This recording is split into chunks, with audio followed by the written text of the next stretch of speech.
Hey everyone, welcome back. Today we are going to try to connect something that's pretty incredible, really. I mean, we're going to take a powerful spiritual teaching and see if we can connect it to a major real-world event that we talked about. Yeah, this is going to be really fascinating.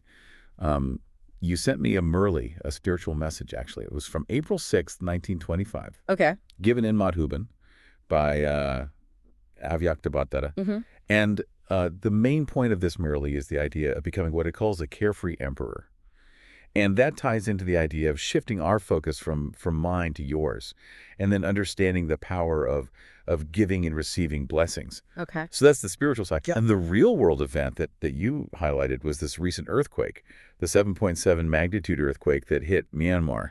Yeah. And the effects were actually felt as far away as Bangkok and even Delhi. Yeah. It's really amazing to think about this spiritual teaching on inner peace and how it might connect to something like a natural disaster, Yeah. Well, like this earthquake. So yeah, let's try and unpack this. yeah. How about we start with this idea of a carefree emperor? What does that even mean? Okay, well, the thing that's really interesting about this concept to me is that it's all about our inner state. You know, Uh-huh. it's about becoming uh, a, a master of yourself internally, being framed from worries all the time, and feeling a sense of contentment, kind of consistently Mm-hmm. within yourself. So it's like being a ruler, but of your inner kingdom, I guess you could say. I like that image of inner sovereignty. I mean, the Merleil even talks about a crown of light Right. for this carefree emperor, and then they contrast that with this heavy image of carrying a porter's basket of burdens if we get weighed down by worries. Yeah. That's powerful. Right. It really sticks with you. So now think about that image in relation to this earthquake. Hmm. I mean, the immediate reaction after something like that, an event that's so powerful. Right. There's fear, there's uncertainty, Yeah. and then you start to feel this weight of potential loss. I mean, Mm. loss of security, loss of loved ones, your home. Absolutely. It's like you were suddenly handed one of those really heavy baskets. Yeah. No, I totally get that. I mean, when the ground starts shaking under your feet, it's primal. You lose that sense of safety and control completely. And thinking about that, Murli talks about surrendering mine to yours. Mm-hmm. Essentially letting go of control and giving it over to a higher power. Yeah. How do you think that idea of surrender could bring any comfort in a situation that's so chaotic? You know, that is a very interesting point because when you're up against something as immense as an earthquake, I mean, something that you absolutely cannot control, Right. that feeling that you're helpless can be just completely overwhelming. Yeah.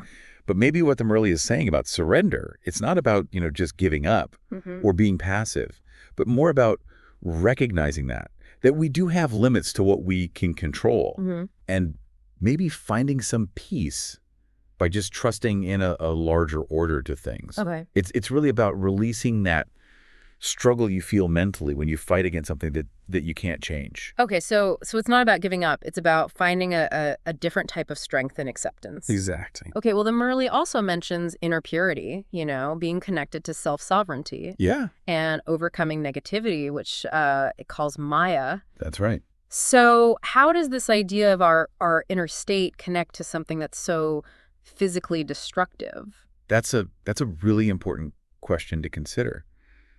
The earthquake, with its power to destroy, Right. it really feels like a physical manifestation of something that's so powerful and out of our control. Yeah. But what the Murli suggests is that when we cultivate inner purity, it makes our core stronger. Oh, It makes us more resilient on the inside. It's like it's saying that even when things are chaotic externally, if you have a strong, pure inner state, that can give you a foundation of stability that can help you move through all the fear and negativity. so even though we can't control the natural world around us, we Right. can try to make our inner world more resilient. Exactly. Okay. Well, the Murli also says that a carefree emperor is always content Yeah. and that they bring contentment to others. I mean, Mhm. that seems so different from how people feel after an earthquake. Yeah. All the fear and sorrow Yeah. in Myanmar, in Bangkok, even in Delhi, where they felt the tremors. It is a stark contrast. And obviously when something like that happens, people are going to feel distressed. Right. But maybe what the Murli is getting at when it talks about constant contentment is that it's not about pretending those feelings aren't real, Okay. but more about about developing a kind of deeper peace inside, one that's not entirely dependent on what's happening outside of you. Maybe it's suggesting that even when you've suffered a loss, that inner peace can be a source of strength for you. Yeah. And that can eventually radiate out to other people and help them as they recover. Okay, which kind of brings us to the Murli's teaching on giving and receiving blessings and good wishes and avoiding negative thoughts. All right. This feels especially relevant when you look at how people around the world respond after a disaster like this. Like we saw Prime Minister Modi from India tweeted out, offering support to Myanmar and Bangkok. Right. And what's so interesting here is that this global response that we see really echoes the spiritual principle in the Murli. Yeah. I mean, all those people offering support and expressing sympathy, that's like a huge act of good wishes and blessings. Yeah. And, the Murli also says to be careful about taking in negative energy. Right. Which can get really strong during a crisis. Yeah. It really highlights how important it is to focus on positive intentions. Right. And the collective power of goodwill. So we have a choice about what kind of energy we let in and what influences us, both as individuals and as a global community. Yeah, I think that's true. Okay, well, the Murli also talks about building a treasure store of positive thoughts, knowledge, virtues, inner strengths, and blessings. How could this inner wealth help people after a disaster like this, when they've lost so much and have this huge job of rebuilding ahead of them? Well, if we think about recovery, that treasure store, it's like it represents our most resilient resources. Okay. You can lose material possessions in a second. Yeah. But those inner qualities that you build, the strength of your character, the wisdom you gain from your experiences, your support network, all of that built on positive relationships and goodwill, that's what lasts. Yeah. And those are the assets that we can draw on when we're faced with the long and difficult process of rebuilding our lives. Right. And our communities. It's like an internal wellspring of strength and hope. Okay. Well, finally, the Murli talks about flying with these wings of zeal, enthusiasm, and courage, powered by a sense of divine blessing. I mean, that really resonates with me, with the idea of resilience that people need after an event like this. Totally. Because recovering from an earthquake, it's rarely quick or easy. Right. It takes tremendous courage to face all the challenges and just this constant enthusiasm to keep working towards recovery. Yeah. And you have to have that inner drive to persevere even when there are setbacks. Yeah. So the Murli is saying that these inner wings, fueled by that sense of higher support, they're what you need to overcome these massive hurdles. Right. And for the communities to eventually recover and thrive again. Wow.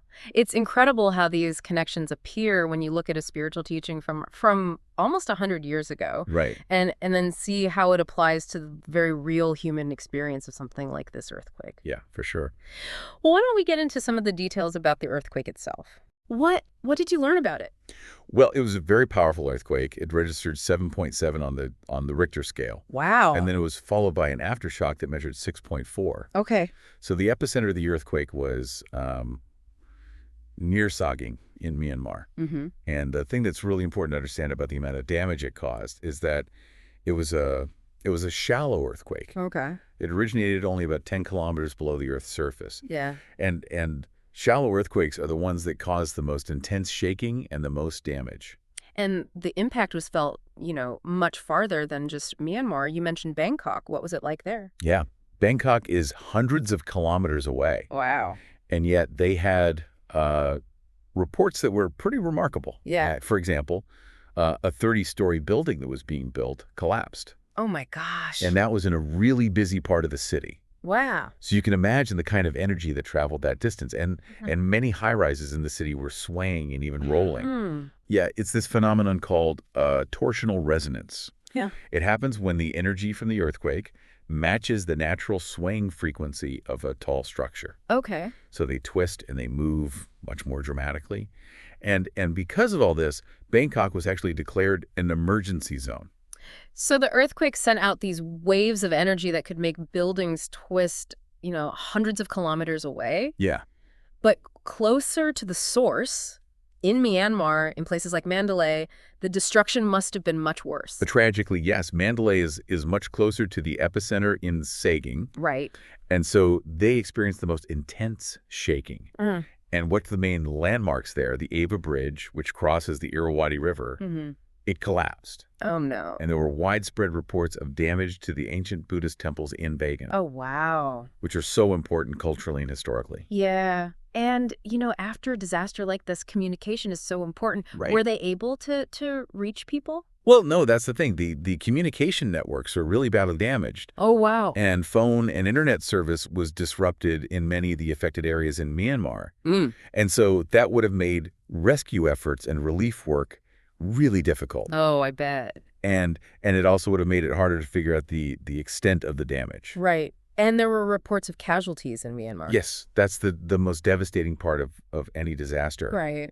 And while they're still trying to figure out exactly how many people were affected, the initial reports did confirm that there was loss of life and injuries. Wow.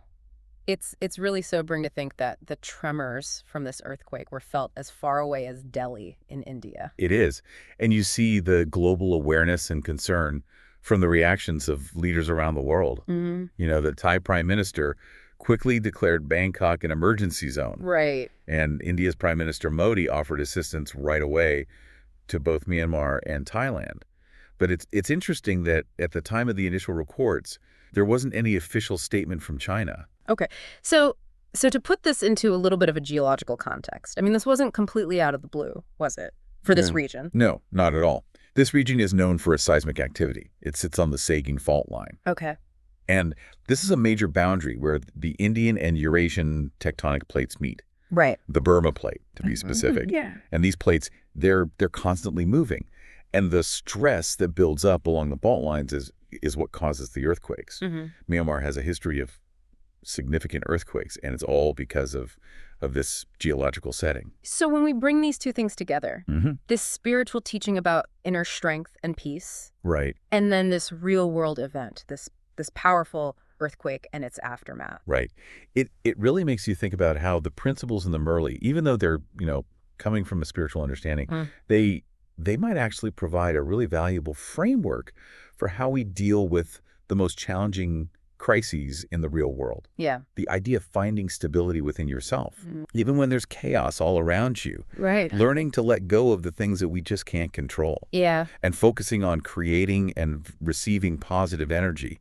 It's like those aren't just abstract concepts, but principles that can be applied to how we cope with things like this earthquake and how we recover. So for you, the listener, here's something to think about. How can these ideas, becoming a carefree emperor, finding that mastery within, Yeah. and really engaging in giving and receiving blessings, how can those things give you a practical way to navigate not only the difficulties in your personal life, but also the larger challenges that we all face in the world around us? I mean, especially in times like these when there's so much uncertainty. I think it really encourages us to think about the connection between our inner spiritual resources, all the unpredictable things that happen in our lives. Yeah. How can those two realms, which seem so different, actually inform each other and strengthen each other so that we have more resilience, more compassion, and a path towards peace, both within ourselves and in our communities? And I think, as we've seen today, when you look into spiritual wisdom and the work that's being done in disaster response, you get a much deeper understanding of the incredible strength of the human spirit. Not just to endure, but to rebuild and to find peace, even when there's so much upheaval. That's right. Thanks for joining us for this deep dive, everyone.